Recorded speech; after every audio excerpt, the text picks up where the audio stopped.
The church bell first rang at 11:47 p.m. It was a chilling, metallic sound, sharp, repetitive, almost frantic. At first, the villagers thought it was just a malfunction. St. Aveline's church was ancient, its mechanisms older than memory.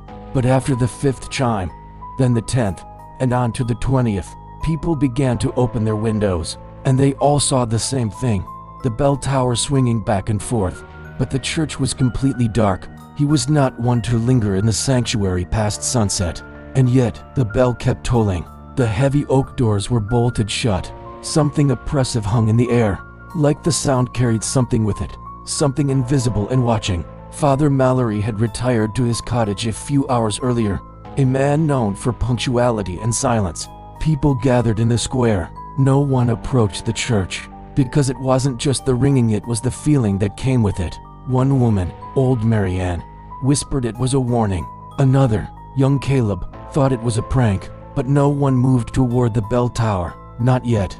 By 2 a.m., the sound hadn't stopped. It had grown desperate. He had lived in that village for 54 years. He'd attended every Easter Mass, buried friends under that steeple, and heard that bell ring for countless weddings and deaths. But never like this. Not like a church bell being rung. Dust fell from the hinges. They weren't locked, just stuck, as if something behind them didn't want them opened, but like something was trapped inside. Finally, Sheriff Thomas Reed, tired and half-dressed, stepped forward. "I'll go check," he said, holding up a lantern that flickered nervously in his hand. No one followed. The doors of St. Avellini creaked as he pushed against them. When they finally gave way, the groaning echo that followed sounded almost like a growl. So he brought his dog, a young border collie named Rune, and slipped inside the open doorway. He stepped inside. Even with his flashlight, Caleb could barely see 5 feet ahead, and the bell stopped. Silence swept the village like a cold wind. Everyone stood frozen. The dog's ears were up, its body shaking. 5 minutes passed. Then 10. Sheriff Reed didn't return. That's when Caleb stepped forward. "We can't just leave him in there." But no one else volunteered to join him. The interior of the church was darker than night itself. But what struck him immediately was the smell, not of old wood and incense but of rust and stagnant water. He called out, "Sheriff Reed," then silence. Nothing. Rune whined. Then the flashlight flickered. When he reached the top, the bell room yawned open like a wound. His flashlight caught the massive bronze bell still and quiet. For a split second, Caleb saw something, a long streak of black running up the walls. Pews turned sideways as if something had slammed into them. The crucifix at the altar, upside down, and near the center alley a trail, dark, thick, and leading toward the tower steps. Caleb hesitated, but Rune pulled away from the leash and ran toward the tower, barking, then whimpering. "Rune," he shouted, heart pounding. He followed. The stairs creaked under his weight. The air was colder with every step, but that wasn't what stopped his heart. There was a figure standing just behind it. It wasn't moving. Not exactly. His flashlight shattered. Darkness swallowed him as he crashed through the pews below. It twitched, like something mimicking the motion of breathing. A distortion, as if someone was trying to wear the shape of a man, but hadn't quite figured it out. "Sheriff," Caleb whispered, though he already knew that wasn't who he was looking at. The figure turned. It had no face, just stretched skin, stitched in places, tears that wept something black. Caleb stumbled back, slipped, and fell hard down the steps. When he woke, it was daylight, and the church was empty again. I never heard him cry, no sign of Rune, but even in sleep, he murmured something about skin that didn't belong and a face that was trying to be human. The church doors were sealed again, tighter than before, warped at the hinges. Hammering didn't open them. Crowbars bent. The hinges didn't budge. No sign of Sheriff Reed, and no sign of the thing in the bell tower. But the door was closed. From the inside, Caleb ran out into the square, screaming. People gathered, listening to his story with pale faces and silent mouths. No one believed him. At least, they said they didn't. But that night, not a single soul in the village slept, because at exactly 11:47 p.m., it took 30 minutes to break it. When it finally gave way, the interior was darker than ever, as if the night outside refused to follow them in. The bell began to ring again. By morning, Caleb was incoherent. He repeated the same phrases. It didn't have eyes. Rune went first. The bell knows whose necks. It pulsed like it had its own heartbeat. One man, Richard Penrose, touched it. Dr. Ellen Marrow, the village physician, tried sedating him. Ring for them. Ring until they remember. The villagers wanted answers. Sheriff Reed was still gone. His hands are always cold. He hasn't blinked in 3 days. She combed through old texts in the rectory's basement. Centuries of forgotten parish records, Latin scrolls, faded ink on cracked paper. Someone suggested fire. Or rather, he was found walking barefoot from the edge of the forest that borders the village. His robe was torn, his face blank. A trail of muddy footprints led out the back door. Dried blood caked his hands, and his mouth whispered fragments of psalms. But out of order. But old Marianne clutched her rosary and hissed, "You don't burn something holy. Not unless you're prepared for hell to answer." So the bell tower stood ominous, looming, and once again, silent, until nightfall. 11:47 p.m. The bell rang again. This time, they didn't wait. A group of 6 men, armed with torches and hammers, stormed the church door. They found no one. Not the sheriff, not Rune, not the stitched thing Caleb described. But they found something else. On the floor near the altar was a stain, thick and fresh, and screamed. No birds sang, no roosters crowed. The air hung still and heavy, like breath before a scream. They dragged him out, barely managing to restrain him. He never spoke again. Richard now sits in his home, staring at walls. The priest, Father Mallory, finally returned. He was taken to the parish infirmary. That night, he gouged a perfect circle into his chest with a broken cross and whispered, "What did that mean?" For a split second, she wasn't in her office. Ellen, still the only doctor, began to piece it together. Dust drifted from rooftops. Windows cracked. The villagers had begun stuffing rags into their ears. Children sobbing beneath tables. Elders clutching relics and murmuring forgotten prayers. And she found something.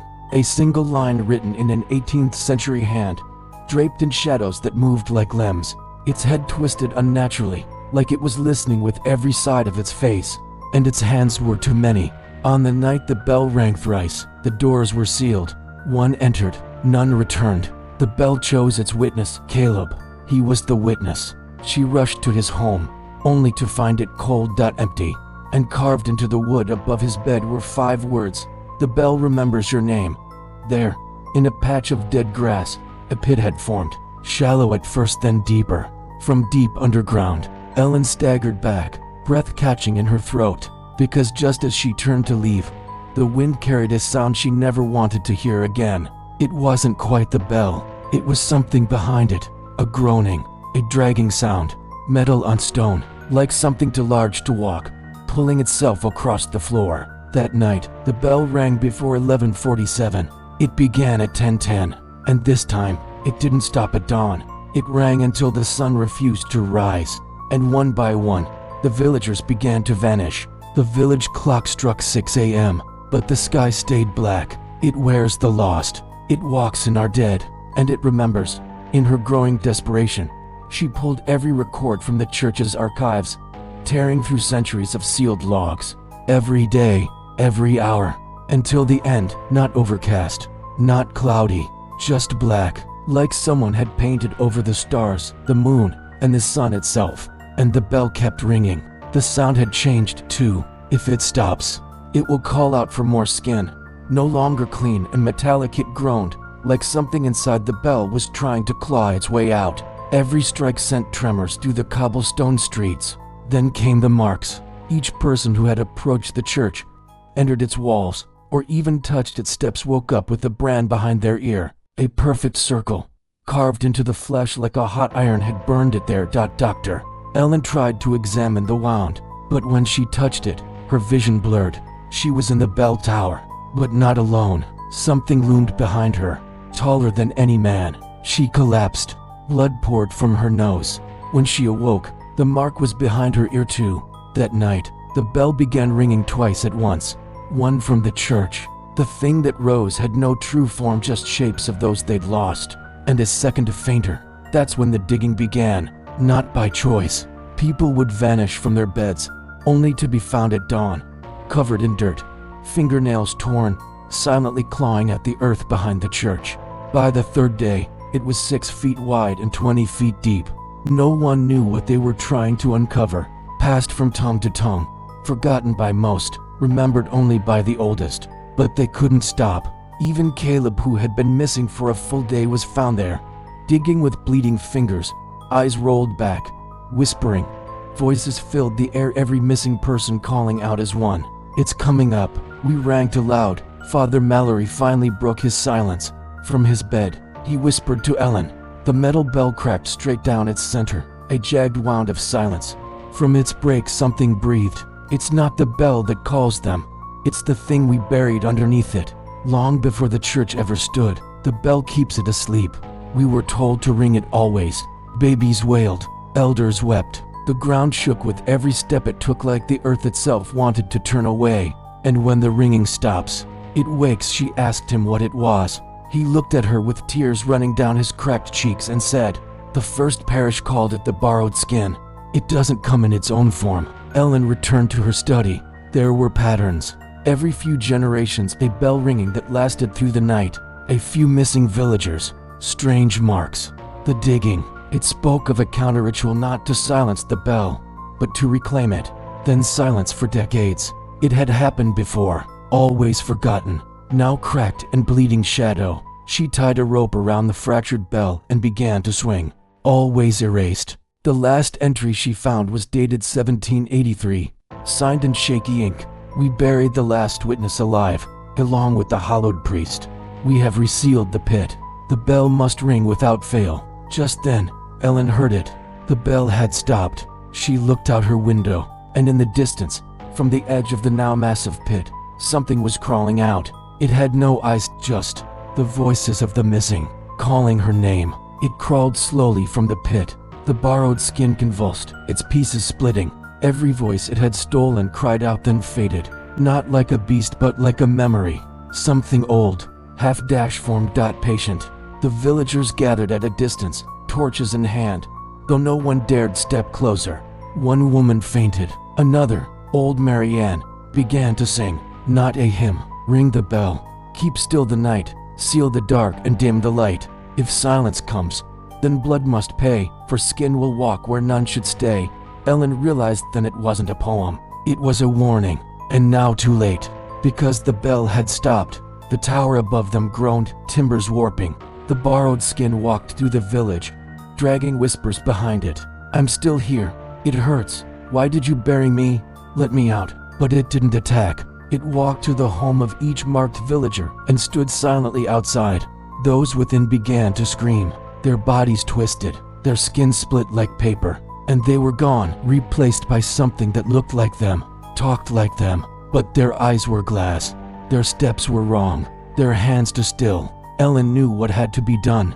She ran to the church, Father Mallory stumbling after her, clutching a page from the parish's final rites.